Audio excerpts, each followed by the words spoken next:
Raka, jadi sekarang kamu cuma jadi tukang parkir. Dulu kamu bilang punya masa depan. Sayang sekali, Raka. Dulu aku hampir percaya padamu. Ternyata aku memang lebih baik meninggalkanmu. Jadi sekarang kamu cuma jadi tukang parkir. Raka, dulu kamu bilang punya masa depan. Tawa kecil beberapa orang terdengar di belakang Nadia. Tidak ada yang tahu, pria yang sedang dipermalukan di hadapan mereka itu sebenarnya sedang menjalankan sebuah operasi rahasia. Dan beberapa menit lagi, sebuah mobil dinas akan berhenti tepat di hadapan Raka, membuat semua orang yang tadi meremehkannya mendadak terdiam. Selamat datang di channel Celoteh Kiai. Cerita kali ini akan membahas tentang seorang wanita sukses yang mempermalukan mantan kekasihnya karena mengira pria itu hanya seorang penjaga parkir, tanpa mengetahui bahwa Raka sebenarnya adalah perwira intelijen yang sedang menyamar dan tengah memburu seseorang di tempat tersebut. Hingga penghinaan Nadia justru membawanya pada sebuah rahasia besar yang bisa menghancurkan hidupnya sendiri. Sebelum lanjut, silakan tekan tombol subscribe, like video ini, dan tulis di kolom komentar, dari kota mana Anda mendengar cerita ini. Bagi yang like dan subscribe, kami doakan semoga makin sehat dan kaya raya. Beberapa detik setelah kalimat Nadia meluncur dengan nada merendahkan, Raka masih berdiri di tempatnya.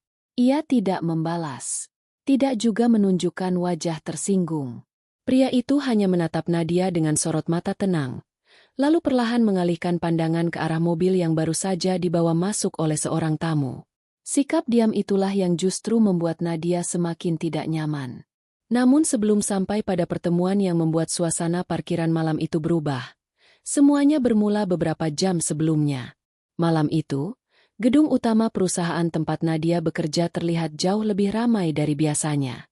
Lampu-lampu putih di sepanjang fasad gedung menyala terang, memantul di permukaan kaca yang masih basah akibat hujan sore. Beberapa kendaraan mewah keluar masuk melalui gerbang utama. Para petugas keamanan sibuk mengatur arus kendaraan karena sebuah acara penting sedang berlangsung di lantai 20. Nadia datang sekitar pukul 7 malam. Sebuah sedan hitam berhenti tepat di depan pintu masuk. Nadia turun dengan langkah percaya diri. Ia mengenakan blazer krem yang dipadukan dengan celana hitam, rambutnya ditata rapi, dan sebuah tas kerja mahal tergantung di lengan kirinya. Sejak beberapa tahun terakhir, Nadia memang terbiasa mendapatkan perlakuan khusus. Karirnya berkembang pesat. Namanya mulai dikenal di lingkungan perusahaan. Ia dipercaya menangani proyek-proyek bernilai besar dan sering duduk satu meja dengan orang-orang yang dulu hanya bisa ia lihat dari kejauhan. Malam itu pun seharusnya tidak berbeda. Sampai seorang penjaga parkir berjalan mendekati mobilnya. "Selamat malam, Bu. Mobilnya biar kami yang urus." Nadia menyerahkan kunci tanpa banyak memperhatikan wajah pria tersebut. Namun ketika pria itu menyebut nomor kendaraan dengan suara yang terdengar familiar, langkah Nadia tiba-tiba berhenti. Ia menoleh. Pria itu berdiri beberapa meter darinya. Rambut hitam pendek, wajah sedikit lebih matang, rahang lebih tegas. Tubuhnya terlihat lebih berisi dibandingkan beberapa tahun lalu. Tetapi mata itu, Nadia mengenalinya. Jantungnya seolah berhenti sesaat. "Raka." Pria itu tersenyum tipis. "Iya." Hanya satu kata. Namun bagi Nadia, satu kata tersebut seperti membuka pintu menuju masa lalu yang selama ini sengaja ia kunci rapat. Raka. Pria yang pernah menemaninya melewati masa-masa sulit. Pria yang dulu selalu mengatakan bahwa suatu hari mereka akan memiliki kehidupan yang lebih baik. Pria yang kemudian menghilang tanpa penjelasan. Tidak ada pesan. Tidak ada kabar. Tidak ada kesempatan bagi Nadia untuk bertanya mengapa. Bertahun-tahun Nadia mencoba melupakan semuanya. Kini pria itu berdiri di hadapannya. Bukan mengenakan pakaian formal. Bukan turun dari mobil mewah. Bukan sebagai pengusaha sukses seperti yang dulu pernah ia bayangkan. Melainkan mengenakan seragam penjaga parkir. Nadia memandangi seragam itu beberapa detik lebih lama dari seharusnya. Raka menyadarinya. Namun ia tidak berkata apa-apa. "Jadi, kamu kerja di sini?" tanya Nadia akhirnya. "Iya." Jawaban sederhana itu membuat Nadia mengerutkan kening. Dulu Raka memiliki banyak rencana. Ia pernah berbicara tentang masa depan dengan penuh keyakinan. Tentang pekerjaan yang lebih baik, rumah sendiri, dan kehidupan yang tidak perlu bergantung kepada siapapun. Nadia masih mengingat semua itu. Karena itu, melihat Raka berdiri sebagai penjaga parkir membuat perasaannya bercampur aduk. Ada rasa terkejut. Ada sedikit kasihan. Namun di balik semuanya, muncul sesuatu yang tidak ingin ia akui. Rasa superior. Dari dalam gedung, dua rekan Nadia kemudian keluar untuk mencarinya. Nadia, kamu belum masuk. Salah satu dari mereka memandang Raka. Kenal. Nadia tersenyum tipis. Kenal. Ia menoleh kepada Raka. Dia mantan saya. Kedua rekannya saling berpandangan. Raka tetap diam. Nadia kemudian mengambil kembali tasnya dan berkata dengan nada ringan, tetapi cukup keras untuk didengar orang-orang di sekitarnya. Dulu dia punya banyak cita-cita. Beberapa orang tersenyum kecil. Raka hanya menundukkan kepala sebentar. Tidak ada bantahan. Tidak ada kemarahan. Tidak ada usaha menjelaskan dirinya. Justru ketenangan itu membuat Nadia semakin yakin bahwa kehidupan Raka memang sudah jauh tertinggal. Ia kemudian berjalan menuju pintu gedung bersama rekan-rekannya. Namun sebelum masuk, Nadia sempat menoleh sekali lagi. Raka sedang berbicara dengan seorang petugas keamanan. Anehnya, petugas tersebut tidak terlihat seperti sedang memberikan instruksi kepada seorang penjaga parkir. Ia justru berdiri tegak, mendengarkan Raka dengan serius. Nadia mengerutkan kening. Kemudian ia menggeleng kecil. Mungkin cuma perasaanku, gumamnya. Ia pun masuk ke dalam gedung. Tanpa mengetahui bahwa malam itu, pertemuannya dengan Raka bukanlah sebuah kebetulan.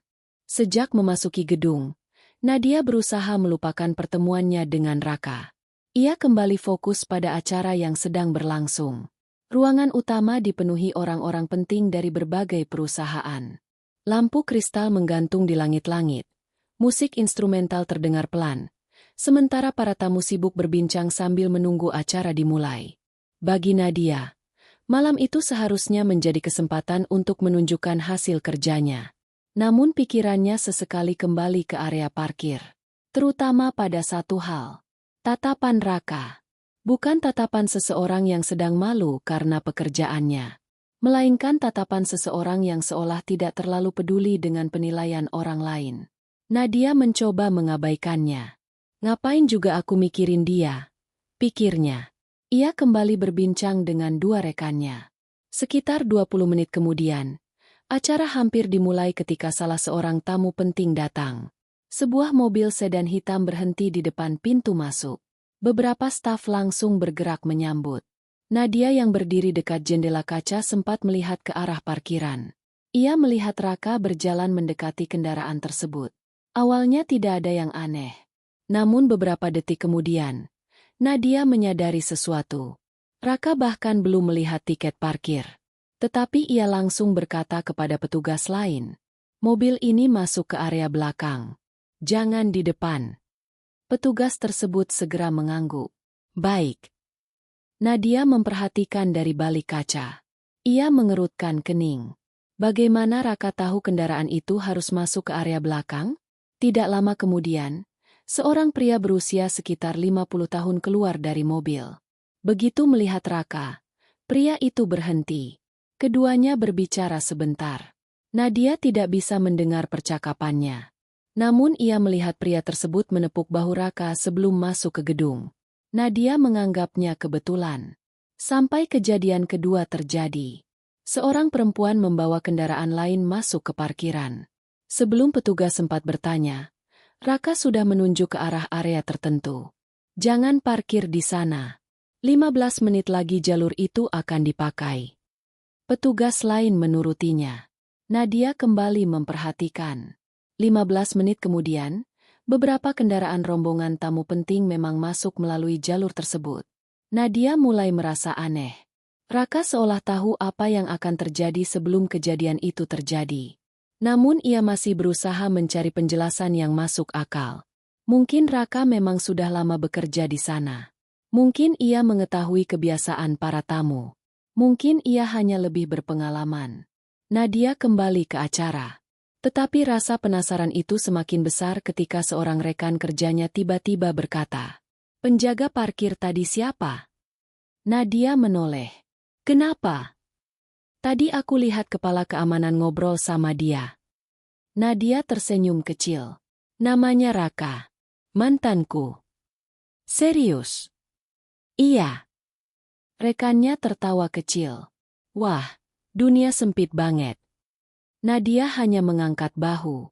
Namun beberapa menit kemudian, ia kembali melihat ke arah luar. Kali ini Raka sedang berdiri sendirian di dekat pos parkir. Seorang petugas keamanan mendatanginya. Tidak seperti sebelumnya, kali ini percakapan mereka berlangsung cukup lama. Petugas itu kemudian memberikan sebuah benda kecil kepada Raka. Nadia tidak bisa melihat dengan jelas. Raka memasukkannya ke dalam saku. Kemudian ia menoleh ke sekeliling. Gerakannya singkat, tetapi cukup untuk membuat Nadia merasa bahwa pria itu sedang memastikan tidak ada orang yang memperhatikannya. Nadia spontan mundur dari jendela. Kenapa dia jadi aneh begini? Gumamnya. Ia mencoba kembali menikmati acara. Namun sekitar 1 jam kemudian, ketika acara sedang berlangsung, Nadia keluar sebentar untuk menerima telepon. Saat melewati lobi, ia melihat Raka berdiri di dekat pintu samping. Seorang pria asing menghampirinya. Pria itu mengenakan jaket gelap dan topi. Mereka tidak berjabat tangan. Tidak juga berbicara lama. Pria tersebut hanya menyerahkan sebuah amplop kecil kepada Raka. Raka menerimanya.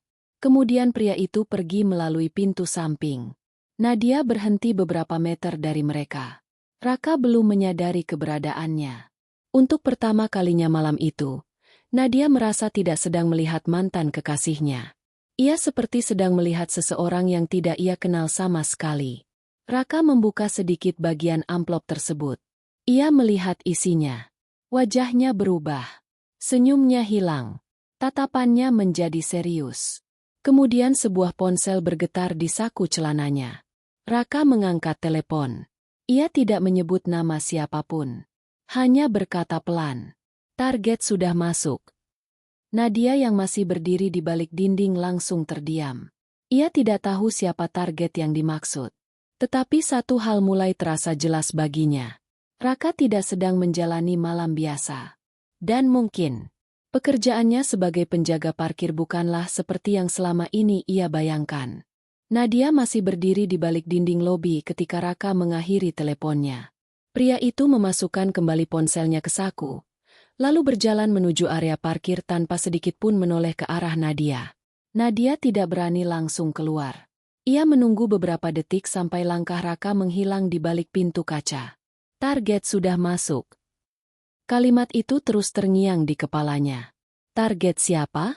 Dan mengapa seorang penjaga parkir harus menerima amplop rahasia lalu berbicara seperti seorang agen?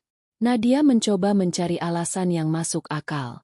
Mungkin Raka hanya bekerja sebagai petugas keamanan tambahan.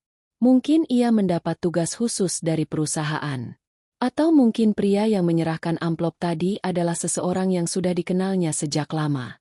Namun semakin ia mencoba menjelaskan, semakin banyak pertanyaan yang muncul. Akhirnya Nadia kembali ke ruangan acara. Ia berusaha bersikap normal. Acara berlangsung hingga hampir pukul 10 malam.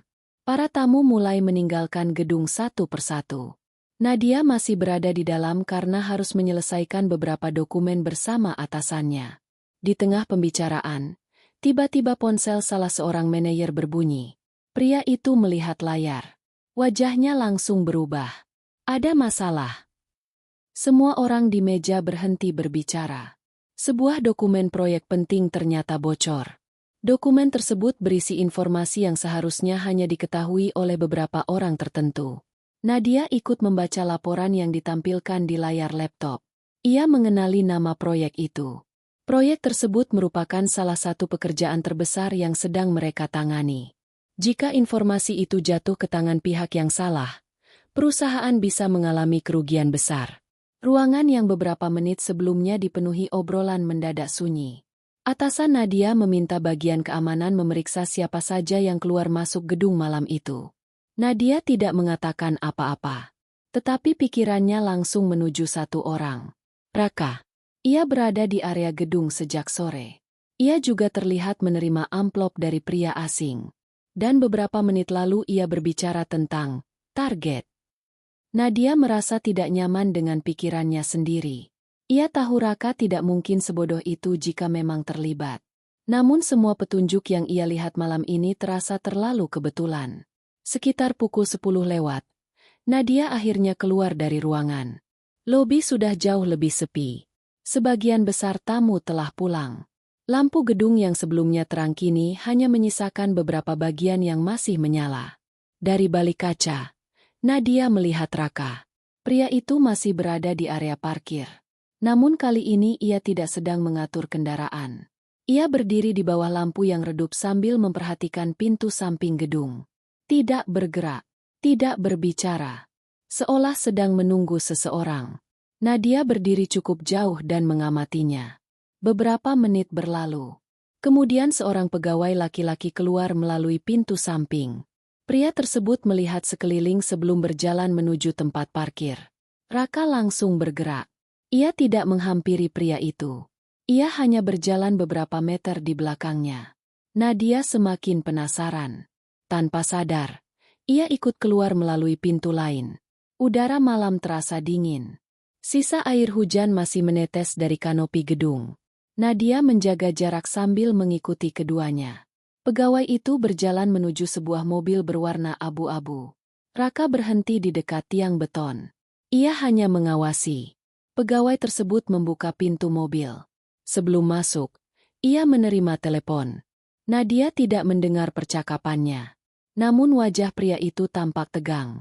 Beberapa detik kemudian, ia masuk ke mobil dan pergi. Raka tetap berdiri di tempat.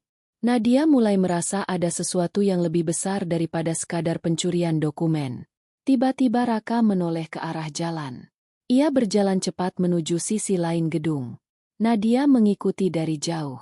Namun ketika melewati sudut bangunan, ia kehilangan pandangan. Nadia berhenti. Kemana dia pergi? Ia melihat ke kiri dan kanan.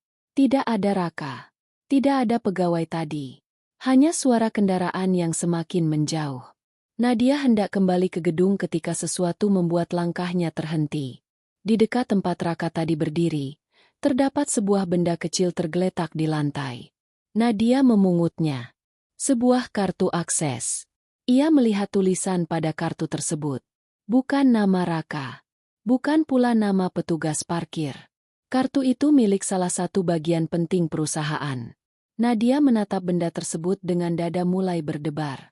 Ia belum sempat mencari tahu apa artinya ketika suara langkah terdengar dari belakang. Nadia menoleh. Raka berdiri beberapa meter darinya. Wajahnya tetap tenang. Namun kali ini tatapannya jauh lebih serius. Nadia menggenggam kartu itu erat-erat.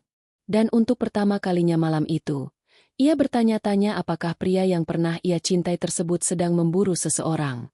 Atau justru sedang menyembunyikan sesuatu dari semua orang. Raka berdiri beberapa meter dari Nadia. Tatapannya langsung tertuju pada kartu akses yang sedang digenggam Nadia. Untuk beberapa detik, keduanya hanya saling diam. Udara malam terasa semakin dingin. Air hujan masih menetes dari ujung kanopi. Sementara suara kendaraan di jalan raya terdengar samar dari kejauhan. Nadia akhirnya mengangkat kartu itu. Aku menemukan ini di tempat kamu berdiri tadi. Raka tidak langsung menjawab. Ia hanya melihat kartu tersebut. Lalu menatap Nadia. Kamu seharusnya tidak mengambilnya. Jawaban itu justru membuat Nadia semakin curiga. Kenapa? Raka melangkah mendekat. Tetapi Nadia refleks mundur setengah langkah. Karena itu bukan barang yang seharusnya ada di tanganmu. Nadia mengerutkan kening. Jadi kamu tahu kartu ini? Raka tidak menjawab pertanyaan tersebut. Ia justru berkata, "Pulanglah, Nadia." Nada suaranya tenang, tetapi terdengar seperti peringatan. Nadia merasa kesal. Bertahun-tahun lalu Raka menghilang tanpa penjelasan. Sekarang setelah mereka bertemu kembali, pria itu justru berbicara seolah Nadia tidak berhak mengetahui apapun. Aku bukan anak kecil yang bisa kamu suruh pulang begitu saja. Raka menatapnya sebentar. Kemudian ia berbalik. Nanti kamu akan mengerti. Ia berjalan meninggalkan Nadia. Nadia berdiri terpaku. Kalimat itu membuat rasa penasarannya semakin besar. Keesokan paginya, masalah kebocoran dokumen menjadi berita utama di lingkungan perusahaan. Manajemen melakukan pemeriksaan internal. Semua akses menuju ruang server diperiksa. Rekaman CCTV diputar berulang kali. Nama beberapa pegawai mulai disebut-sebut. Nadia duduk di ruang rapat bersama atasannya ketika kepala keamanan menjelaskan kronologi. Dokumen itu terakhir kali diakses pukul 9:40 malam. Nadia terdiam. Ia mengingat waktu tersebut. Pada saat itu, Raka masih berada di area gedung. Kepala keamanan melanjutkan. Kami juga menemukan aktivitas mencurigakan di sekitar pintu samping. Sebuah rekaman ditampilkan. Gambar CCTV memperlihatkan sosok Raka berjalan melewati lorong parkir. Wajahnya tidak terlalu jelas, tetapi pakaian yang dikenakannya terlihat. Seragam penjaga parkir. Ruangan langsung dipenuhi bisikan. Salah seorang manajer bertanya, "Siapa dia?" Kepala keamanan menjawab, "Petugas parkir." Nadia menundukkan wajah. Ia tidak mengatakan bahwa pria itu adalah mantan kekasihnya. Namun semakin lama rekaman diputar, semakin besar kecurigaannya. Ada sesuatu yang tidak cocok. Raka tampak terlalu tenang. Ia berjalan menuju area yang seharusnya tidak perlu didatangi petugas parkir. Atasan Nadia kemudian menoleh kepadanya. "Kamu mengenal dia?" Nadia terdiam sesaat. "Iya." "Seberapa dekat?" Pertanyaan itu membuat ruangan mendadak terasa sempit. Nadia menarik napas. "Dia mantan saya." Beberapa orang langsung saling berpandangan. Atasannya tidak berkomentar. Ia hanya meminta kepala keamanan memeriksa latar belakang Raka. Beberapa jam kemudian, hasil pemeriksaan awal keluar. Tidak banyak informasi yang ditemukan. Raka tercatat sebagai petugas parkir kontrak. Alamatnya ada. Nomor identitasnya ada. Namun riwayat pekerjaannya sebelum bergabung dengan perusahaan tampak sangat minim. Justru kekosongan itulah yang membuat kepala keamanan semakin curiga. Sore harinya, beberapa petugas memeriksa area tempat Raka bekerja. Loker kecil miliknya dibuka. Isinya hanya beberapa pakaian, botol minum, dan barang-barang pribadi. Tidak ada sesuatu yang mencurigakan. Sampai salah seorang petugas menemukan sebuah kartu akses. Bentuknya mirip dengan kartu yang ditemukan Nadia malam sebelumnya. Semua orang terdiam. Kartu itu bukan milik Raka. Namun entah bagaimana benda tersebut berada di dalam lokernya. Berita itu segera sampai kepada manajemen. Nadia ikut dipanggil. Ketika melihat kartu tersebut, ia langsung teringat ucapan Raka semalam. "Kamu seharusnya tidak mengambilnya." Kini Nadia mulai bertanya-tanya. Apakah Raka mengetahui kartu itu sejak awal? Atau justru dialah yang sengaja menyembunyikannya? Menjelang malam, Raka dipanggil ke ruang keamanan. Ia datang tanpa perlawanan. Duduk dengan tenang. Beberapa orang mengajukan pertanyaan kepadanya. Raka menjawab seperlunya. Namun ketika ditanya mengenai kartu akses tersebut, ia hanya berkata, "Itu bukan milik saya." "Kalau bukan milikmu, bagaimana bisa ada di lokermu?" Raka diam. Nadia yang berdiri di balik kaca pengawas memperhatikan wajahnya.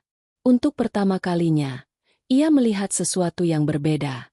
Bukan ketakutan, bukan kepanikan, melainkan seperti seseorang yang sedang menunggu sesuatu terjadi.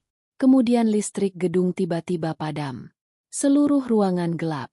Alarm keamanan berbunyi. Dalam kegelapan, terdengar suara langkah kaki berlari dari arah ruang server. Ketika lampu darurat menyala beberapa detik kemudian, salah satu pintu ruang keamanan sudah terbuka, dan seseorang telah menghilang. Raka masih duduk di kursinya. Ia menatap kepala keamanan dengan tenang. Lalu berkata pelan, "Sepertinya mereka mulai panik." Nadia menatap Raka dari balik kaca. Kalimat itu justru membuatnya semakin bingung. Jika Raka memang pelakunya, Mengapa ia terlihat seperti orang yang sedang memburu seseorang? Pagi berikutnya, suasana di kantor berubah total. Tidak ada lagi obrolan ringan seperti biasanya. Para pegawai berbicara dengan suara pelan. Beberapa bahkan saling memperhatikan seolah takut mengatakan sesuatu yang salah. Insiden listrik pada malam sebelumnya membuat manajemen semakin memperketat keamanan. Ruang server dijaga. Pintu-pintu tertentu hanya bisa dibuka menggunakan kartu akses. Sementara rekaman CCTV dari malam sebelumnya diperiksa berulang kali. Nadia duduk di depan meja kerjanya sambil menatap layar komputer. Namun pikirannya tidak berada di sana. Ia terus mengingat satu kalimat Raka. Sepertinya mereka mulai panik. Kalimat itu membuatnya gelisah. Bagaimana Raka bisa mengatakan hal tersebut dengan begitu yakin? Jika dia memang tidak terlibat, mengapa seolah-olah dia mengetahui siapa yang sedang panik? Nadia akhirnya memutuskan untuk menemui atasannya. Ruangan itu berada di lantai yang lebih tinggi, jauh dari keramaian pegawai. Atasannya, Adrian, sedang memeriksa beberapa dokumen ketika Nadia masuk. "Pak, saya mau bicara tentang Raka." Adrian mengangkat wajah. "Penjaga parkir itu." Nadia mengangguk. Ia menceritakan semua yang dilihatnya malam sebelumnya. Tentang amplop, tentang percakapan Raka dengan seseorang, tentang kartu akses, dan tentang bagaimana Raka berada di sekitar ruang server sebelum listrik padam. Adrian mendengarkan tanpa memotong. Setelah Nadia selesai, ia menyandarkan tubuh ke kursinya. "Kamu yakin dia terlibat?" "Saya tidak tahu, Pak." Nadia menarik napas. "Tapi terlalu banyak hal aneh." Adrian mengangguk pelan. "Kamu sudah benar melaporkannya." Nadia merasa sedikit lega. Namun ia tidak tahu bahwa keputusan itu akan mengubah arah cerita malam itu. Menjelang sore, Raka dipanggil kembali. Kali ini pemeriksaan dilakukan lebih serius. Beberapa petugas keamanan berdiri di dalam ruangan. Nadia ikut berada di sana sebagai saksi. Raka duduk tenang di seberang meja. Adrian membuka percakapan. "Kami menemukan kartu akses perusahaan di loker Anda." Raka mengangguk. "Saya sudah tahu." Adrian sedikit terkejut. "Anda tahu?" "Saya tahu kartu itu bukan milik saya." "Kalau begitu, siapa yang menaruhnya?" Raka menatapnya. "Saya tidak tahu." Adrian mulai kehilangan kesabaran. "Anda bekerja di sini. Anda berada di area gedung saat kebocoran terjadi. Anda menerima amplop dari orang asing. Dan sekarang kartu akses ditemukan di loker Anda." Raka tetap tenang. "Saya memahami kecurigaan Bapak. Jadi Anda mengaku berada di lokasi?" "Tentu." "Untuk apa?" Raka terdiam. Beberapa detik berlalu. Kemudian ia menjawab, "Menjalankan pekerjaan saya." Jawaban itu membuat Adrian semakin kesal. Nadia yang sejak tadi memperhatikan akhirnya ikut bicara. "Raka, kalau memang kamu tidak melakukan apa-apa, kenapa kamu selalu ada di tempat-tempat yang mencurigakan?" Raka menatap Nadia. Tatapan mereka bertemu. Untuk sesaat, Nadia seperti melihat Raka yang dulu. Pria yang pernah menatapnya dengan tenang ketika mereka masih bersama. Namun kali ini ada sesuatu yang berbeda. Seolah Raka sedang menyimpan jawaban yang belum boleh diberikan. "Aku sudah bilang, Nadia. Jangan ikut campur." Nadia tersinggung. "Kamu selalu seperti itu." Raka tidak menjawab. Pemeriksaan berakhir tanpa hasil. Namun bagi Nadia, semuanya justru semakin jelas. Ia mulai percaya bahwa Raka memang menyembunyikan sesuatu. Malamnya, Nadia meninggalkan gedung lebih lambat dari biasanya. Di lobi, ia melihat Raka kembali mengenakan seragam parkir. Pria itu berdiri sendirian. Nadia melewatinya tanpa bicara. Namun sebelum masuk ke mobil, ia berhenti. Ada sesuatu yang membuatnya menoleh. Raka sedang memandang ke arah gedung. Bukan seperti seorang penjaga yang menunggu kendaraan. Ia seperti seseorang yang sedang menunggu tanda. Nadia tidak tahu mengapa, tetapi rasa kesalnya mengalahkan rasa penasarannya. Ia kembali ke dalam. Di meja resepsionis, ia meminta rekaman akses malam sebelumnya.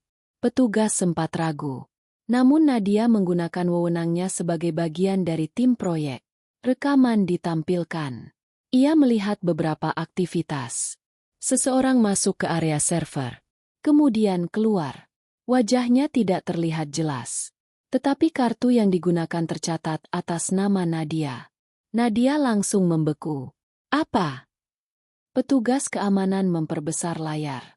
Nama Nadia terlihat jelas di sistem. Waktu aksesnya juga tercatat. Padahal Nadia yakin saat itu dirinya sedang berada di dalam ruang rapat.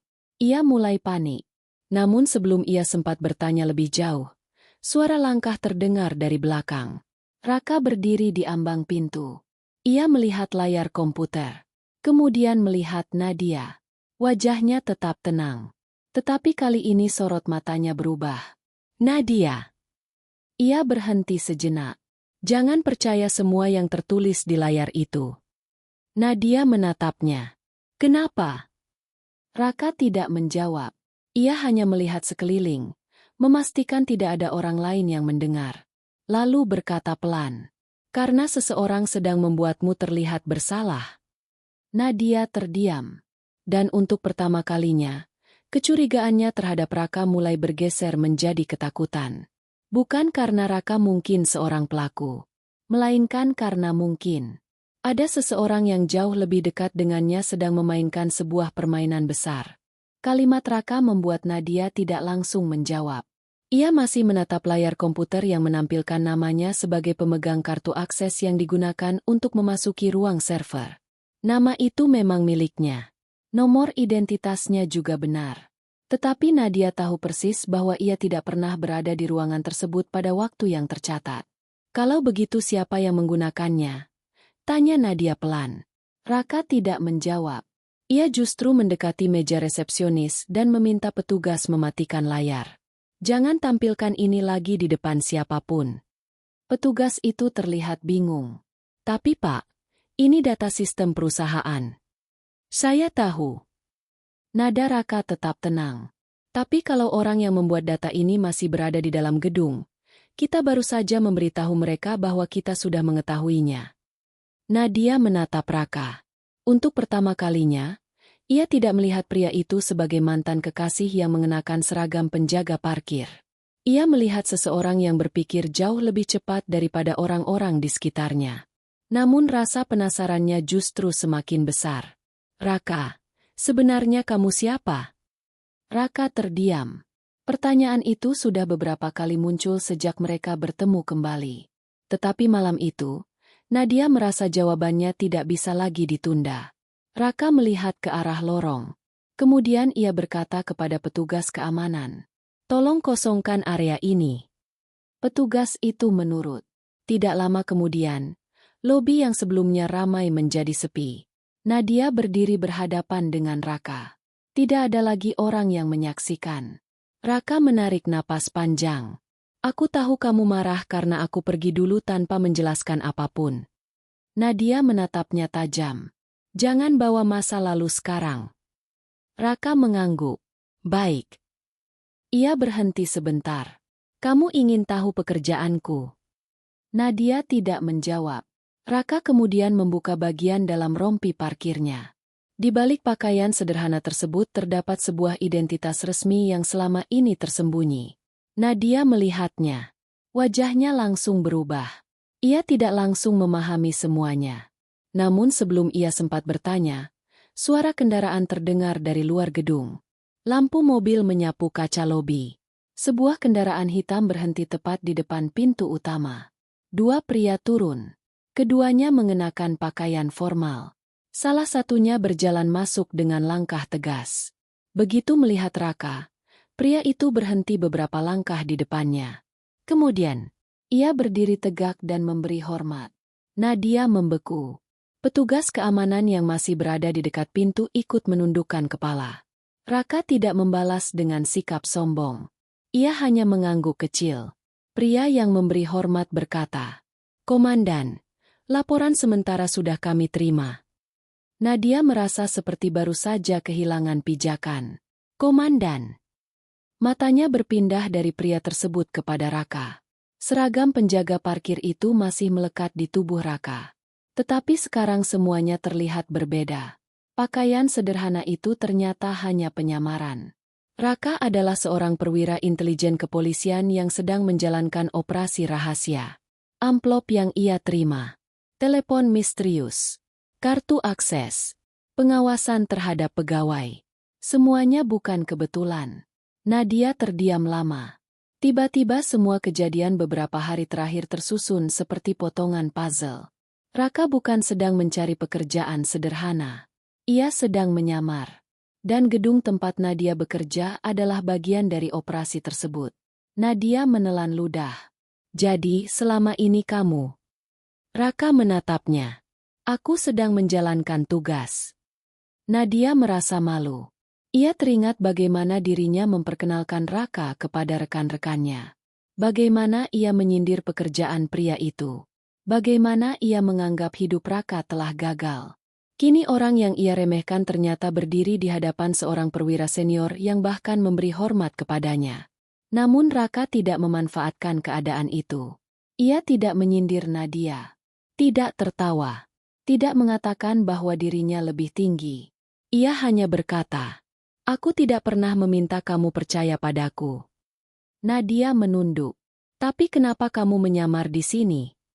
Raka belum menjawab. Perwira yang datang bersamanya tiba-tiba memberikan sebuah map tipis. Raka membukanya.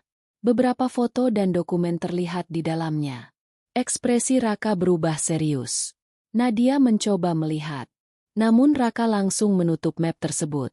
"Ada masalah." Raka menatap perwira itu. "Lebih besar dari yang kita kira." Nadia kembali menatap Raka.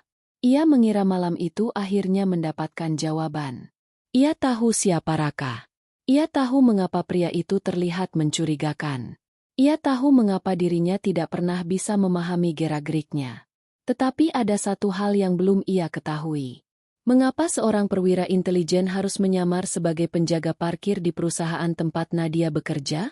Raka berjalan meninggalkan lobi bersama dua perwira tersebut. Sebelum keluar, ia berhenti sejenak. Tanpa menoleh, ia berkata, "Mulai malam ini, jangan percaya siapapun di kantor itu." Pintu kaca tertutup di belakangnya. Nadia tetap berdiri sendirian. Jawaban yang selama ini ia cari akhirnya ditemukan. Namun tanpa disadarinya. Jawaban itu justru membuka pertanyaan yang jauh lebih besar. Setelah mobil hitam yang membawa Raka meninggalkan halaman gedung, Nadia masih berdiri di lobi. Kalimat terakhir Raka terus terngiang di kepalanya. "Mulai malam ini, jangan percaya siapapun di kantor itu." Kalimat tersebut jauh lebih menakutkan daripada pengungkapan bahwa Raka adalah perwira intelijen. Nadia berjalan perlahan menuju lift. Biasanya ia akan langsung pulang setelah menyelesaikan pekerjaan. Namun malam itu, pikirannya terlalu penuh. Ia baru saja mengetahui bahwa pria yang selama ini ia anggap gagal ternyata menjalankan operasi rahasia. Lebih membingungkan lagi, Raka tidak pernah mengatakan bahwa pertemuan mereka di tempat itu adalah kebetulan. Saat pintu lift terbuka, Nadia masuk sendirian. Pantulan wajahnya terlihat di dinding lift yang mengilap. Ia mencoba mengingat semua kejadian sejak Raka muncul kembali. Amplop, telepon, kartu akses, ruang server, kebocoran data, dan akhirnya identitas Raka. Semua kejadian itu seperti potongan puzzle yang belum tersusun sempurna. Begitu tiba di lantai kantornya, Nadia tidak langsung menuju meja kerja. Ia justru berbelok ke ruang arsip. Ia ingin memeriksa satu hal. Kapan Raka mulai bekerja sebagai penjaga parkir? Setelah mencari beberapa dokumen, Nadia menemukan daftar tenaga kontrak. Nama Raka memang tercatat. Namun ada sesuatu yang membuatnya mengerutkan kening. Tanggal masuknya jauh lebih awal daripada yang ia duga. Raka sudah berada di gedung tersebut beberapa minggu sebelum Nadia mendapatkan tugas proyek besar. Artinya, keberadaan Raka bukan karena kebetulan bertemu dengannya. Ia memang sudah berada di sana. Nadia mengambil foto dokumen itu menggunakan ponselnya. Kemudian ia mendengar suara langkah dari luar. Ia buru-buru mematikan layar. Pintu arsip terbuka. Seorang pegawai masuk. Nadia, kamu belum pulang. Nadia tersenyum. Masih ada yang harus saya cek. Pegawai itu mengangguk lalu pergi. Namun Nadia tidak lagi merasa nyaman. Ia teringat pesan Raka. Jangan percaya siapapun.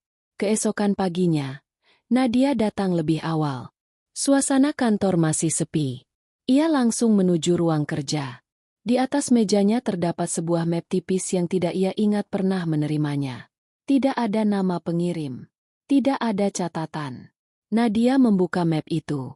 Di dalamnya terdapat beberapa lembar fotokopi dokumen proyek. Beberapa bagian diberi tanda merah. Nadia membaca satu persatu. Awalnya ia tidak memahami maksudnya. Namun pada halaman terakhir, terdapat daftar akses menuju ruang server. Salah satu nama yang tercantum adalah dirinya sendiri. Nadia terdiam. Ia memeriksa tanggal. Akses tersebut tercatat 2 minggu sebelum kebocoran terjadi. Ini tidak mungkin. Ia yakin tidak pernah masuk ke ruang server pada tanggal tersebut. Tiba-tiba ponselnya bergetar. Sebuah pesan masuk dari nomor tak dikenal. Jangan cari tahu lebih jauh kalau tidak ingin ikut terseret. Nadia langsung menatap sekeliling. Kantor masih sepi. Tidak ada siapapun yang berdiri di dekatnya. Ia menghapus pesan itu. Namun tangannya masih terasa dingin. Beberapa jam kemudian, Nadia akhirnya bertemu Raka lagi. Pertemuan itu terjadi bukan di area parkir. Raka berdiri di sebuah kedai kopi kecil 2 blok dari gedung. Ia sudah tidak mengenakan seragam penjaga parkir. Tetapi ia juga tidak memakai pakaian dinas. Hanya kemeja gelap sederhana. Nadia duduk di hadapannya. Aku menemukan sesuatu. Raka tidak bertanya apa. Ia langsung berkata, siapa yang menghubungimu? Nadia terkejut. Kok kamu tahu? Karena sejak kamu mengetahui identitasku, kemungkinan besar mereka juga tahu kamu sudah mulai curiga. Nadia mengeluarkan ponselnya. Ia menunjukkan pesan tersebut. Raka membacanya. Wajahnya tetap tenang. Tetapi matanya berubah tajam. Ini bukan ancaman biasa. Kenapa? Karena orang yang mengirimnya tahu bahwa kamu sudah melihat data akses. Nadia menatap Raka. Jadi benar ada orang di dalam perusahaan. Raka tidak langsung menjawab. Ia justru bertanya. Siapa yang pertama kali menyuruhmu mencurigai aku? Nadia menyebut nama atasannya. Raka terdiam beberapa detik. Kemudian ia menyandarkan tubuhnya. Nama itu rupanya tidak asing baginya. Ada apa? Tanya Nadia. Raka menatapnya serius. Nama itu sudah muncul dalam penyelidikan kami. Nadia merasa dadanya sesak. Sebagai apa? Belum cukup bukti untuk menyimpulkan. Raka berhenti sejenak. Tapi ada sesuatu yang harus kamu pahami. Apa? Operasi ini bukan tentang aku. Nadia mengerutkan kening. Kalau bukan tentang kamu, lalu tentang siapa? Raka menatapnya lurus. Orang yang sedang kami cari. Nadia semakin bingung. Raka kemudian membuka ponselnya dan memperlihatkan sebuah foto. Foto tersebut memperlihatkan seseorang sedang keluar dari pintu belakang gedung pada malam kebocoran. Wajahnya sengaja tidak diperlihatkan. Orang ini sudah kami ikuti selama beberapa minggu. Nadia menatap layar. Lalu Raka berkata pelan. Dan dia tidak bekerja sendirian. Nadia terdiam. Kini ia mulai memahami mengapa Raka harus menyamar. Namun satu pertanyaan justru semakin mengganggunya. Jika Raka memang sedang memburu seseorang di dalam perusahaan, mengapa orang itu bisa menggunakan identitas Nadia? Raka belum memberikan jawabannya. Ia hanya berkata, mulai sekarang, jangan ceritakan percakapan kita kepada siapapun. Nadia mengangguk perlahan. Ia belum menyadari bahwa sejak malam itu, dirinya bukan lagi sekadar saksi. Ia sudah menjadi bagian dari permainan yang jauh lebih besar. Sejak pertemuannya dengan Raka di kedai kopi, Nadia tidak lagi melihat kantor dengan cara yang sama. Gedung yang selama ini ia anggap sebagai tempat membangun karir kini terasa seperti sebuah ruangan besar yang penuh mata. Setiap kali seseorang berjalan melewati mejanya, Nadia refleks mengangkat kepala. Setiap kali ponselnya bergetar, ia merasa ada sesuatu yang sedang diawasi. Terlebih setelah Raka menunjukkan foto seseorang yang keluar dari pintu belakang pada malam kebocoran. Orang itu masih menjadi misteri. Namun ada satu hal yang jauh lebih mengkhawatirkan. Identitas Nadia telah digunakan. Pagi itu, Nadia datang lebih awal dari biasanya. Ia membuka komputer dan memeriksa kembali jadwal kerjanya 2 minggu terakhir. Ia mencatat setiap pertemuan, setiap rapat, bahkan waktu ketika ia meninggalkan gedung. Tidak ada yang cocok dengan catatan akses server yang ia lihat sebelumnya. Pada tanggal yang tercatat dalam sistem, Nadia sedang menghadiri rapat di lantai 20. Ada 6 orang yang berada di ruangan itu. Jika diperlukan, mereka bisa menjadi saksi. Namun sistem perusahaan tetap menyatakan bahwa kartu akses milik Nadia digunakan untuk memasuki ruang server. Nadia mencoba menghubungi bagian teknologi informasi. Seorang staf bernama Dimas datang ke mejanya. "Bu Nadia, ada yang bisa saya bantu? Saya ingin memeriksa log kartu akses saya." Dimas terlihat sedikit ragu. "Untuk periode kapan?" 2 minggu terakhir." Dimas membuka sistem. Beberapa detik kemudian, ia mengernyit.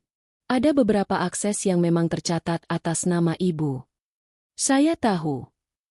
Nadia menunjuk layar. "Masalahnya, saya tidak berada di lokasi." Dimas memperbesar data. "Aksesnya valid." "Bagaimana maksudnya valid?" "Artinya kartu dan sistem mengenali kredensialnya." Nadia terdiam. "Jadi tidak ada kemungkinan kartu saya digandakan." Dimas menggeleng pelan. "Kalau kartu digandakan secara biasa, sistem biasanya menunjukkan anomali." Nadia mulai merasa tidak nyaman. "Berarti seseorang memakai kartu asli saya?" Dimas tidak langsung menjawab. Ia melihat data sekali lagi. "Mungkin." "Kalau begitu, siapa yang punya akses ke kartu saya?" Pertanyaan itu membuat Dimas terdiam. Nadia langsung mengingat sesuatu. Beberapa minggu terakhir, ia memang pernah menyerahkan kartunya kepada bagian administrasi ketika ada pembaruan sistem keamanan. Tetapi bukan hanya itu. Ada beberapa orang yang pernah membantu mengurus aksesnya ketika ia menghadiri rapat. Termasuk atasannya sendiri. Nadia meminta Dimas mencetak seluruh riwayat penggunaan kartu. Begitu staf tersebut pergi, Nadia menyandarkan tubuhnya ke kursi. Ia mulai mengingat kembali orang-orang yang berada di sekelilingnya. Atasannya, asisten proyek, bagian keamanan, teknisi sistem. Semua orang mungkin memiliki kesempatan. Namun Nadia tidak ingin menuduh siapapun tanpa bukti. Siang harinya, Nadia menerima pesan dari Raka. "Jangan periksa sistem lagi dari komputer kantor." Nadia langsung membalas. "Kenapa?" Jawaban Raka datang beberapa menit kemudian. "Karena kalau mereka bisa menggunakan identitasmu, mereka mungkin juga bisa melihat apa yang sedang kamu cari." Nadia menatap layar ponselnya cukup lama. Kemudian ia menutup komputer. Untuk pertama kalinya, ia menyadari bahwa musuh yang sedang mereka hadapi mungkin jauh lebih dekat daripada yang ia bayangkan. Sore harinya, Nadia pulang lebih lambat. Sebelum meninggalkan kantor, ia kembali ke meja kerjanya untuk mengambil sebuah dokumen. Namun saat membuka laci, ia menemukan sesuatu yang tidak pernah ia taruh di sana. Sebuah flash drive kecil berwarna hitam. Nadia mengangkat benda tersebut. Tidak ada label. Tidak ada nama. Ia hampir memasukkannya ke tas ketika teringat pesan Raka. "Jangan percaya apapun yang ditemukan di kantor." Nadia akhirnya membawa benda itu bukan untuk dibuka, tetapi untuk diberikan kepada Raka. Malamnya, mereka bertemu di tempat yang berbeda. Raka memeriksa flash drive tersebut menggunakan perangkat khusus. Ia tidak langsung membukanya. Ia justru memeriksa struktur data. Beberapa saat kemudian, wajahnya berubah. "Ada apa?" tanya Nadia. "Ini jebakan." Nadia terkejut. "Jebakan?" Raka mengangguk. "Kalau kamu membuka ini di komputer kantor, sistem akan mencatatnya sebagai aktivitasmu. Nadia menatap flash drive tersebut. Jadi mereka sengaja menaruhnya di mejaku. Sepertinya begitu. Raka kemudian membuka sebuah file dari salinan data yang telah diamankan. Di dalamnya terdapat beberapa catatan transaksi, nama-nama perusahaan, tanggal, jumlah uang, dan beberapa kode proyek. Nadia memperhatikan satu persatu. Kemudian wajahnya berubah. Salah satu kode yang tercantum adalah kode proyek yang sedang ia tangani. Ini. Raka mengangguk. Jaringan ini sudah bergerak jauh lebih lama daripada yang kita kira. Nadia menatap layar. Tapi kenapa identitasku yang dipakai? Raka diam beberapa detik. Ia kemudian memperbesar satu bagian dokumen. Di sana terdapat catatan yang menunjukkan bahwa seseorang secara berkala mengakses data menggunakan kredensial Nadia. Bukan sekali, bukan dua kali, melainkan berkali-kali. Nadia mulai memahami sesuatu yang mengerikan. Seseorang tidak hanya ingin mencuri data.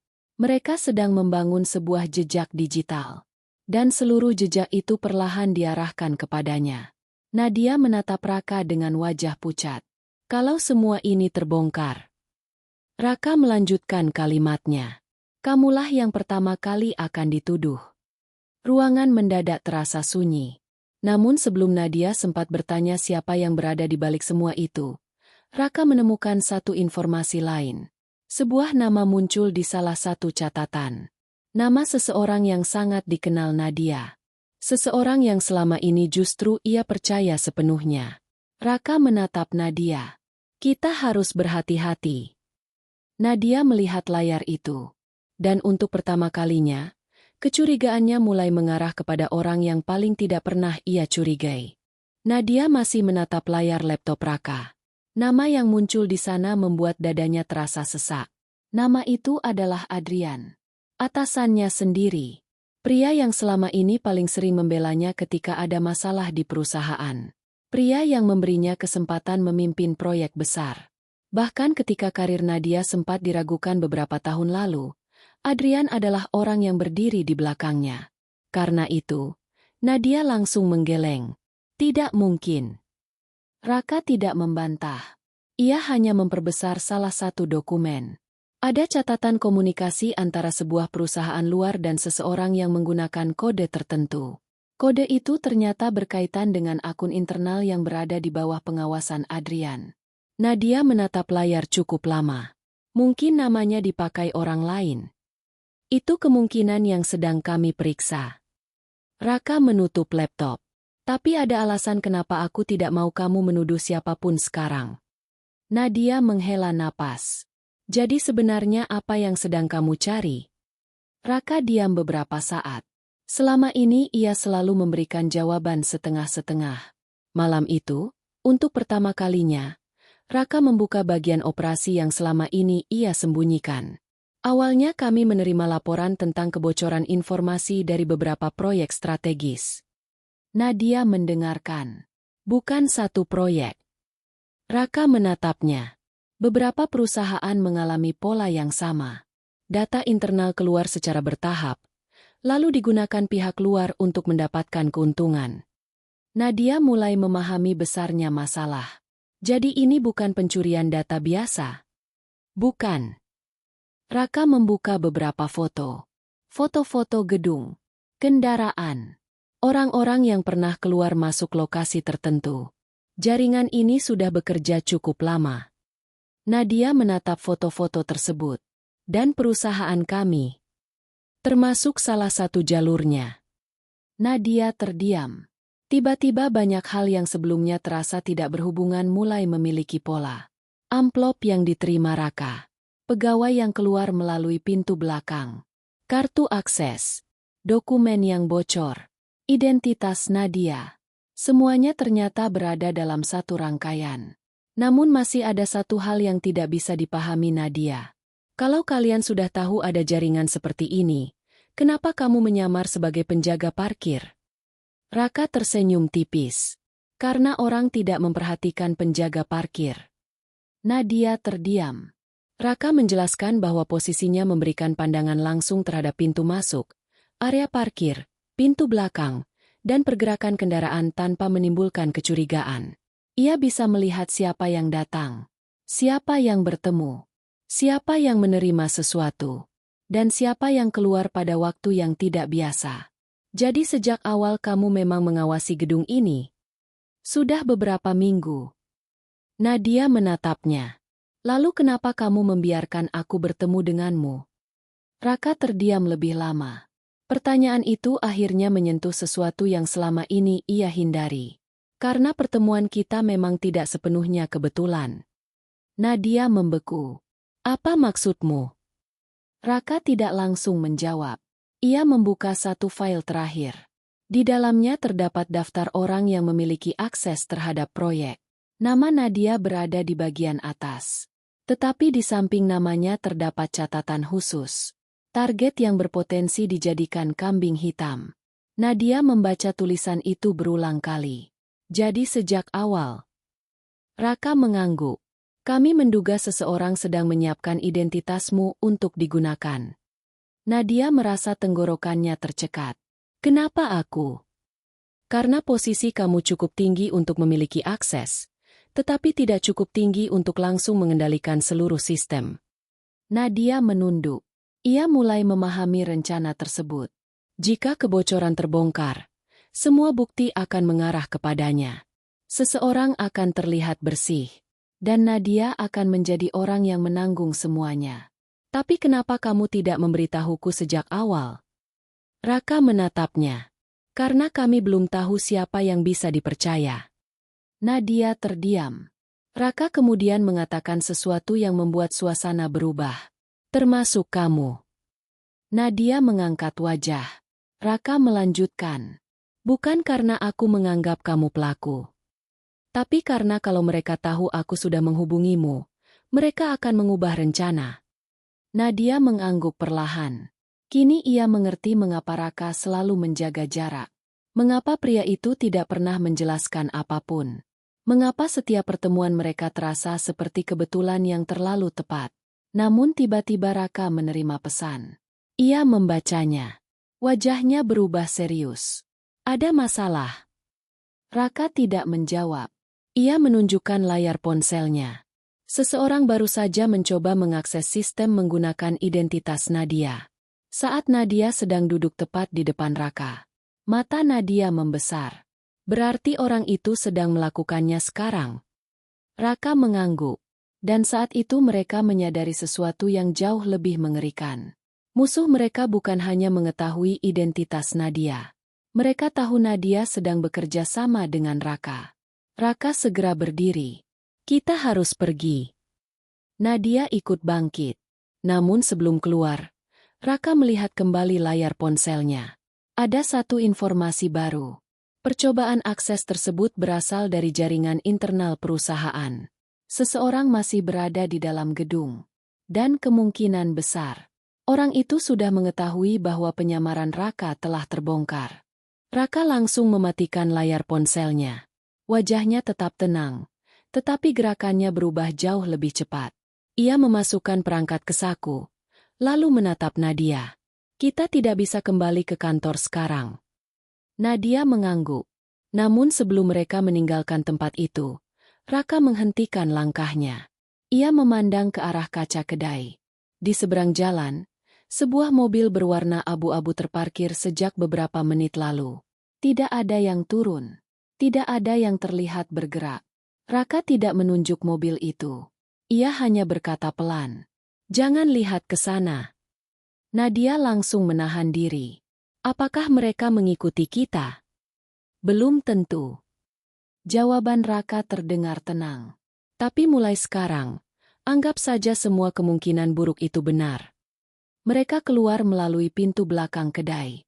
Raka memilih gang kecil yang terhubung ke jalan lain. Nadia mengikutinya tanpa banyak bertanya. Untuk pertama kalinya, Nadia merasakan betapa berbeda kehidupan Raka sebenarnya. Pria yang selama ini ia anggap gagal ternyata terbiasa memperhatikan pantulan kaca, posisi kendaraan, bahkan orang yang berjalan terlalu dekat. Beberapa menit kemudian mereka berhenti di sebuah tempat yang jauh lebih sepi. Raka mengeluarkan ponsel cadangan. Ia menghubungi seseorang. Periksa seluruh akses gedung sejak pukul 6 sore. Nadia mendengarkan. Jangan hanya cari akses Nadia. Cari perangkat yang melakukan pemantauan terhadap sistem. Raka menutup telepon. Nadia menatapnya. Kalau orang itu masih di kantor, siapa yang paling mungkin? Raka menggeleng. Kita tidak boleh menebak. Tapi kamu sudah punya nama. Raka terdiam. Kemudian ia mengeluarkan sebuah foto dari saku. Foto itu memperlihatkan Adrian sedang berbicara dengan seseorang di area parkir beberapa hari sebelumnya. Nadia langsung mengenali pria yang berdiri di samping atasannya. Dia. Nadia tidak mampu menyelesaikan kalimatnya. Pria itu adalah Dimas, staf teknologi informasi yang sebelumnya membantu Nadia memeriksa log kartu akses. Nadia menatap foto tersebut dengan tidak percaya. Jadi mereka berdua bekerja sama? Belum tentu. Raka menyimpan kembali foto itu. Kita baru tahu mereka pernah bertemu. Nadia mulai mengingat percakapannya dengan Dimas. Bagaimana pria itu mengatakan bahwa kartu akses miliknya valid. Bagaimana ia menjelaskan tidak ada anomali. Dan bagaimana ia sempat meminta Nadia memeriksa data melalui komputer kantor. Seketika sebuah kemungkinan muncul di pikirannya. Kalau Dimas yang menghapus jejaknya. Raka menatap Nadia. Itu salah satu kemungkinan. Nadia mulai merasa bersalah karena selama ini mempercayai orang tersebut. Namun Raka justru mengingatkannya. Jangan terlalu cepat percaya pada bukti yang terlihat. Nadia mengerutkan kening. Kenapa? Karena orang yang benar-benar pintar tidak akan meninggalkan bukti yang mengarah langsung kepadanya. Kalimat itu membuat Nadia kembali diam. Sementara itu, di dalam gedung perusahaan, suasana mulai berubah. Dimas baru saja menerima sebuah pesan singkat. Mereka sudah tahu. Ia menatap layar ponselnya. Wajahnya tegang. Beberapa detik kemudian, ia menghapus pesan tersebut. Adrian muncul di ambang pintu. Bagaimana? Dimas menatapnya. Belum selesai. Raka. Dia sudah mengetahui sebagian. Adrian terdiam. Dan Nadia. Dengan dia. Adrian menarik napas panjang. Kalau begitu rencana harus dipercepat. Dimas mengangguk. Namun percakapan itu ternyata tidak sepenuhnya rahasia. Sebuah kamera kecil di sudut ruangan merekam semuanya. Di tempat lain, Raka menerima rekaman tersebut. Ia menontonnya tanpa berkedip. Nadia berdiri di sampingnya. Ketika melihat Adrian dan Dimas berbicara, wajah Nadia langsung pucat. Jadi benar. Raka tidak menjawab.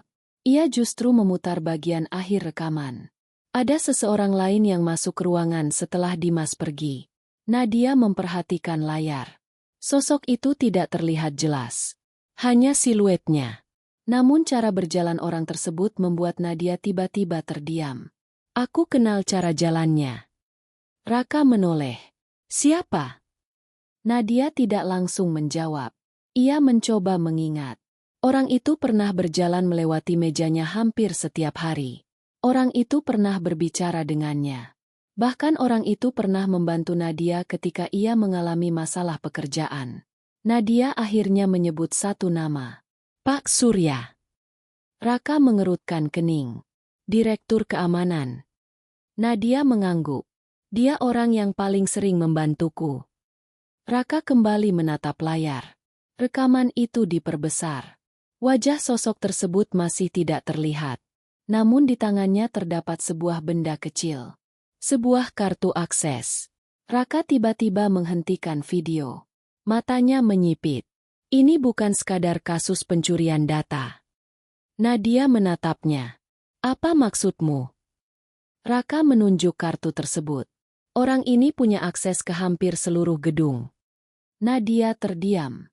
Jika dugaan itu benar, berarti selama ini seseorang dengan akses tertinggi telah membantu mengatur seluruh permainan. Tetapi Raka belum selesai. Ia membuka sebuah berkas lain.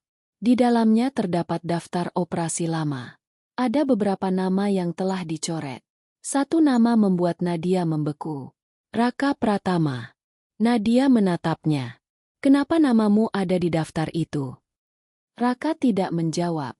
Untuk pertama kalinya sejak mereka bertemu kembali, wajah Raka benar-benar berubah.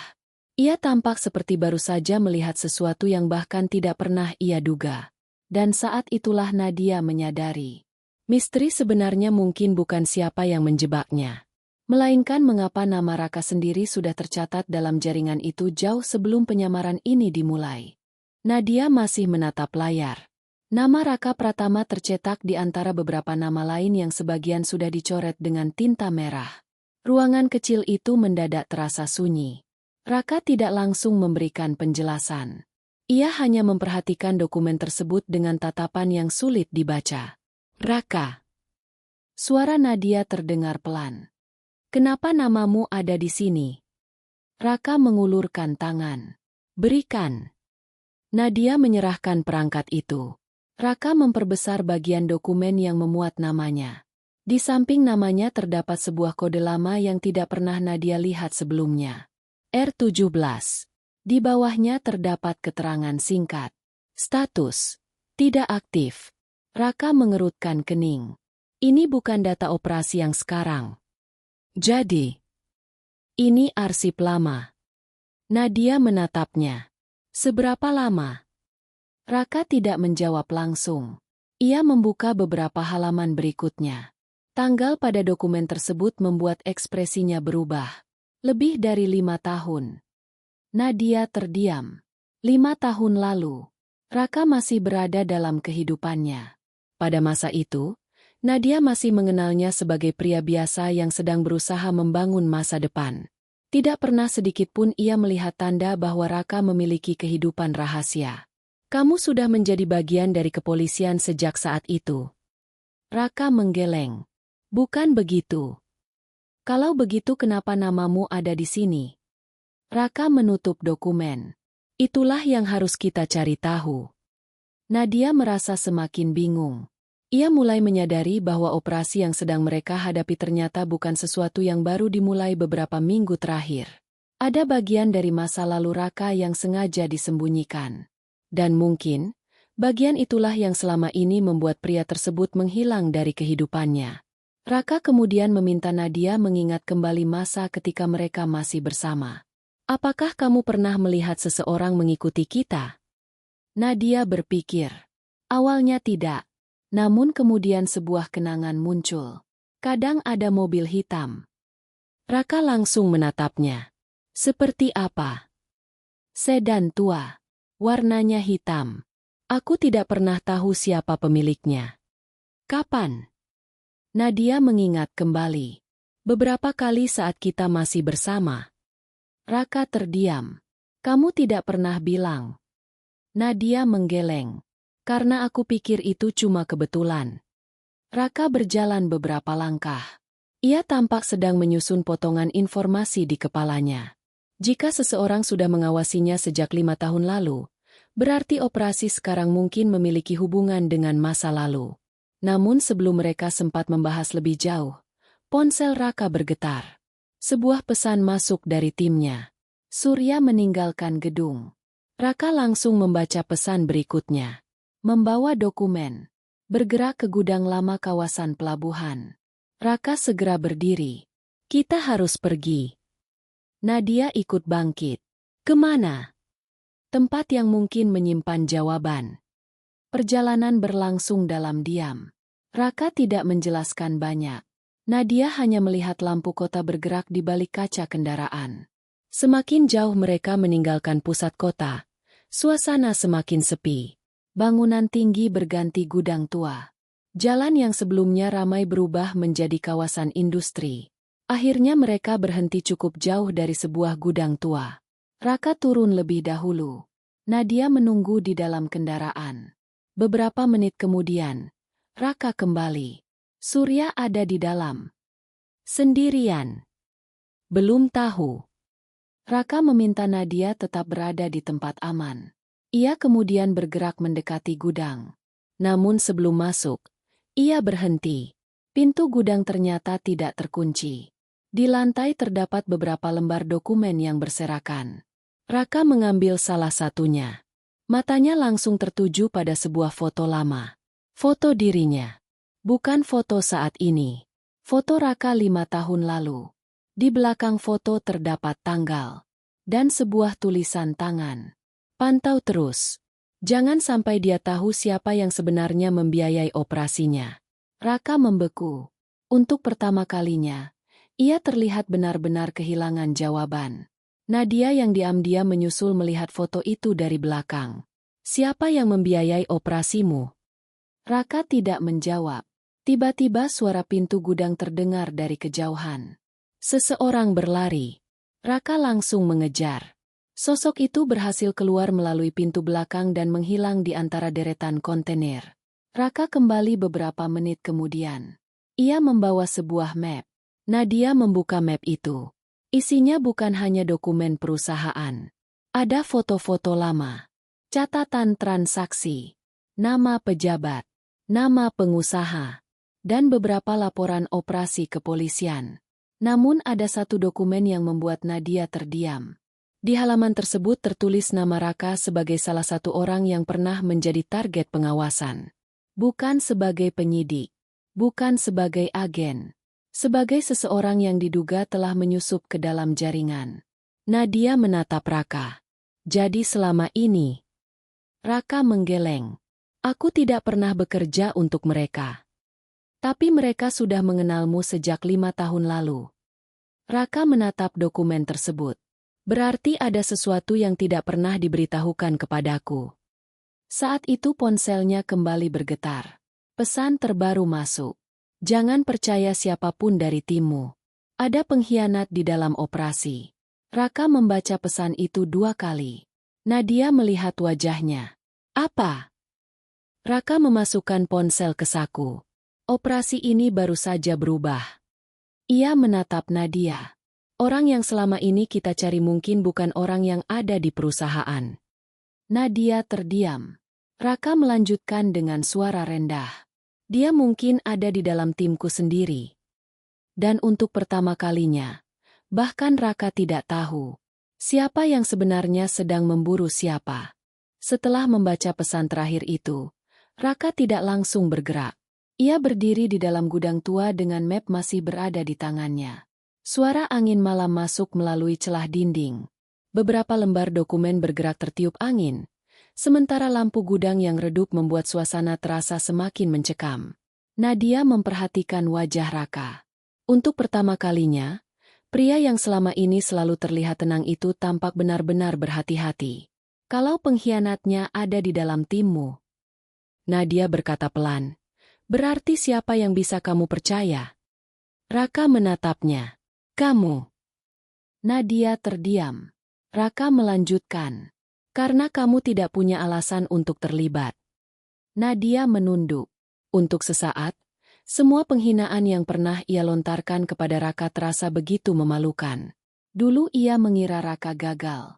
Ia menganggap pekerjaannya sebagai penjaga parkir sebagai bukti bahwa hidup pria itu tidak pernah berkembang. Kini ia tahu, selama berhari-hari Raka mempertaruhkan keselamatannya sendiri demi membongkar jaringan yang jauh lebih besar. Namun mereka tidak punya waktu untuk membicarakan masa lalu. Raka membuka kembali map tersebut. Ada satu dokumen yang sebelumnya belum mereka perhatikan. Sebuah daftar transaksi. Nama Adrian muncul. Nama Dimas juga tercatat. Tetapi ada satu nama yang jauh lebih mengejutkan. Direktur Keamanan Perusahaan. Pria yang selama ini dianggap sebagai orang paling dapat dipercaya. Nadia langsung teringat sesuatu. Surya selalu memiliki akses ke hampir seluruh ruangan. Ia juga memiliki kewenangan mengatur sistem keamanan.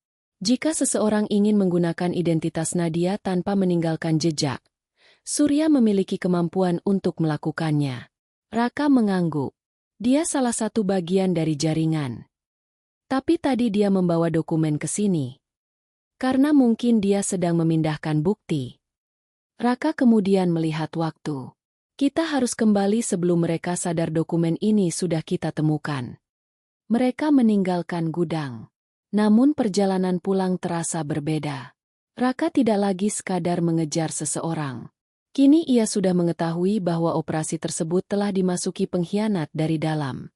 Dan ia tahu satu-satunya cara untuk menang adalah membiarkan musuh merasa masih unggul. Keesokan paginya, Nadia kembali ke kantor seperti biasa. Ia tidak menunjukkan rasa takut. Ia bahkan sengaja berbicara seperti tidak mengetahui apapun. Adrian menyapanya di lobi. "Nadia, bagaimana keadaanmu?" "Baik, Pak." Adrian tersenyum. Masalah kemarin sepertinya mulai jelas. Nadia membalas senyum. "Semoga begitu." Padahal di balik wajah tenangnya, Nadia sudah mengetahui bahwa pria tersebut adalah salah satu orang yang sedang diperiksa. Beberapa jam kemudian, Raka kembali muncul di area parkir. Kali ini ia mengenakan seragam sederhana seperti sebelumnya. Tidak ada yang tahu bahwa penyamaran itu telah kembali. Nadia melihatnya dari jendela. Mereka tidak berbicara. Namun satu tatapan sudah cukup. Rencana dimulai. Nadia sengaja membuka sebuah dokumen palsu di komputer. Dokumen itu dibuat seolah-olah berisi bukti transaksi jaringan. Ia kemudian meninggalkan meja. Tidak lama kemudian, seseorang masuk ke ruangannya. Nadia mengawasi dari kamera kecil yang dipasang Raka. Orang tersebut mengambil flash drive dari laci. Nadia menahan napas. Wajah orang itu akhirnya terlihat jelas. "Dimas." Ia membawa benda tersebut keluar. Raka segera mengikuti dari kejauhan. Dimas masuk ke ruangan Adrian. Beberapa menit kemudian, Surya juga datang. 3 orang. 1 ruangan. Nadia melihat semuanya dari monitor. Namun tiba-tiba layar mati. Seseorang memutus jaringan kamera. Nadia langsung berdiri. Ia tahu mereka sadar sedang diawasi. Beberapa menit kemudian terdengar suara gaduh dari lorong. Raka muncul. Dimas mencoba melarikan diri. Namun sebelum berhasil keluar, beberapa petugas sudah mengepungnya. Surya ikut ditahan. Adrian mencoba menyangkal semuanya. Tetapi bukti transaksi, rekaman, dan data sistem sudah cukup untuk membongkar keterlibatan mereka. Jaringan yang selama ini menggunakan identitas Nadia akhirnya terbuka. Dan nama Nadia yang sempat hampir dijadikan kambing hitam justru menjadi salah satu bukti penting untuk membongkar semuanya. Beberapa hari kemudian, nama Nadia dibersihkan secara resmi. Sementara orang-orang yang telah merancang semua jebakan tersebut harus mempertanggungjawabkan perbuatannya. Nadia kembali bertemu Raka di area parkir. Tempat semuanya bermula. Kali ini Raka masih mengenakan seragam penjaga parkir. Nadia tersenyum kecil. "Aku dulu benar-benar keterlaluan." Raka hanya tersenyum. "Kamu cuma tidak tahu." Nadia menunduk. "Aku bahkan mempermalukanmu di depan orang-orang." Raka menggeleng. "Yang penting sekarang kamu tahu." Nadia menatapnya. "Ternyata orang yang aku anggap tidak punya masa depan justru menyelamatkan masa depanku." Raka tersenyum tipis. Namun sebelum mereka berpisah, Nadia teringat sesuatu. "Raka." "Ya. Kalau waktu itu aku tidak meremehkanmu, apakah semuanya akan berbeda?" Raka terdiam sebentar. Kemudian menjawab, "Mungkin." Ia melangkah pergi. Nadia memperhatikannya sampai menghilang di balik kendaraan. Ia akhirnya memahami satu hal. Karma tidak selalu datang dalam bentuk penghinaan yang dibalas dengan penghinaan. Kadang-kadang, balasan paling menyakitkan bagi seseorang yang meremehkan kita adalah melihat sendiri bahwa orang yang mereka anggap rendah ternyata jauh lebih kuat, lebih berharga, dan lebih berjasa daripada yang pernah mereka bayangkan. Dan malam itu, Nadia tidak lagi melihat Raka sebagai mantan penjual sate, penjaga parkir, atau pria dari masa lalu. Ia melihatnya sebagai seseorang yang pernah ia remehkan. Tetapi justru menjadi orang yang menyelamatkannya ketika seluruh dunia hampir menjadikannya tersangka. Dan akhirnya, dari kisah Raka dan Nadia, kita bisa mengambil satu pelajaran penting. Jangan pernah menilai seseorang hanya dari pekerjaan, pakaian, atau keadaan yang terlihat di depan mata. Nadia pernah menganggap Raka sebagai pria yang gagal hanya karena melihatnya mengenakan seragam sederhana dan bekerja sebagai penjaga parkir. Ia merasa dirinya sudah jauh lebih tinggi dan lebih sukses. Namun ternyata, di balik kesederhanaan itu, Raka menyimpan tanggung jawab besar yang tidak pernah ia ceritakan kepada siapapun. Kisah ini mengajarkan bahwa harga diri seseorang tidak ditentukan oleh jabatan, kendaraan mewah, pakaian mahal, ataupun seberapa tinggi seseorang dipandang oleh orang lain. Jangan terlalu cepat meremehkan seseorang hanya karena kita merasa hidup kita lebih baik darinya. Sebab kita tidak pernah benar-benar tahu perjuangan apa yang sedang ia jalani, pengorbanan apa yang sedang ia lakukan, dan seberapa besar nilai dirinya yang belum kita ketahui. Dan satu hal lagi, balasan terbaik bukan selalu dengan membalas hinaan menggunakan hinaan. Terkadang, pembalasan yang paling memuaskan adalah tetap tenang, terus berbuat baik, membuktikan diri dengan tindakan, dan membiarkan waktu menunjukkan siapa yang sebenarnya bernilai. Karena orang yang benar-benar kuat tidak perlu berteriak untuk membuktikan dirinya. Terima kasih sudah mengikuti kisah ini sampai akhir. Jika kalian merasa cerita ini memberikan banyak pelajaran maupun menyentuh hati, jangan lupa klik like dan subscribe channel ini supaya aku lebih bersemangat lagi untuk membuat konten-konten yang menarik. Ketemu lagi di cerita selanjutnya.